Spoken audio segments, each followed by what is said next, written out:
ರಾಜ್ಯ ಸರ್ಕಾರಿ ನೌಕರರ ವೇತನ ಭತ್ಯೆ ಪಿಂಚಣಿ ಪರಿಷ್ಕರಣೆಯ ಬೇಡಿಕೆಗಳನ್ನು ಪರಿಷ್ಕರಿಸಲು ದಿನಾಂಕ 19/11/2022 ರಂದು 7ನೇ ರಾಜ್ಯ ವೇತನ ಆಯೋಗವನ್ನು ರಚಿಸಲಾಗಿತ್ತು. ಅದರಂತೆ ವೇತನ ಆಯೋಗವು 24/3/2024 ರಂದು ವರದಿ ಸಲ್ಲಿಸಿರುತ್ತದೆ.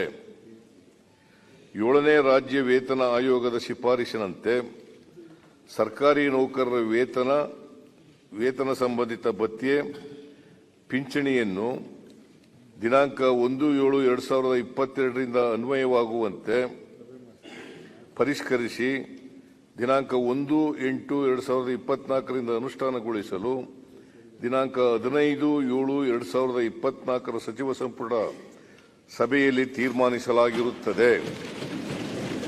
ಅದರಂತೆ ದಿನಾಂಕ 1/7/2022 ನೌಕರರ ಮೂಲ ವೇತನಕ್ಕೆ ಶೇಕಡಾ 31% ತುಟ್ಟಿ ಭತ್ಯೆ ಮತ್ತು ಶೇಕಡಾ 27.50% ಫಿಟ್ಮೆಂಟ್ ಸೇರಿಸಿ ವೇತನ ಮತ್ತು ಪಿಂಚಣಿಯನ್ನು ಪರಿಷ್ಕರಿಸಲಾಗುವುದು. ಇದರಿಂದ ನೌಕರರ ಮೂಲ ವೇತನ ಮತ್ತು ಪಿಂಚಣಿಯಲ್ಲಿ ಶೇಕಡಾ 58.50% ಹೆಚ್ಚಳವಾಗುತ್ತದೆ. ಮನೆ ಬಾಡಿಗೆ ಭತ್ಯೆಯಲ್ಲಿ ಶೇಕಡಾ 30% ಹೆಚ್ಚಳವಾಗುತ್ತದೆ.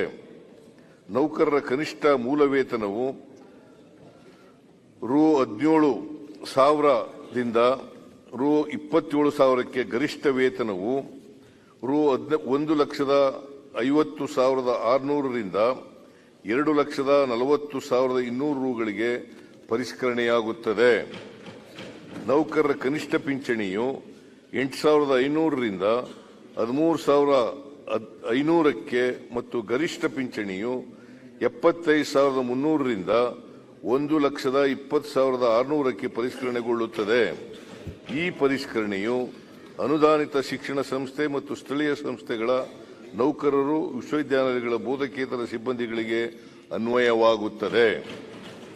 ನೌಕರರ ವೇತನ ಪರಿಷ್ಕರಣೆಯಿಂದ ರಾಜ್ಯ ಸರ್ಕಾರಕ್ಕೆ ವಾರ್ಷಿಕ 20,208 ಕೋಟಿಗಳಷ್ಟು ಹೆಚ್ಚುವರಿ ವೆಚ್ಚ ಉಂಟಾಗುತ್ತದೆ. ಈ ಹೆಚ್ಚುವರಿ ವೆಚ್ಚಕ್ಕೆ 2024-25 ಆಯವ್ಯಯದಲ್ಲಿ ಅಗತ್ಯ ಅನುದಾನವನ್ನು ಮೀಸಲಿಡಲಾಗಿದೆ.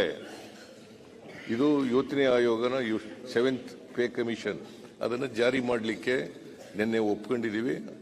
ಅದು 1/8 ರಿಂದ ಜಾರಿಗೆ ಬರ್ತದೆ.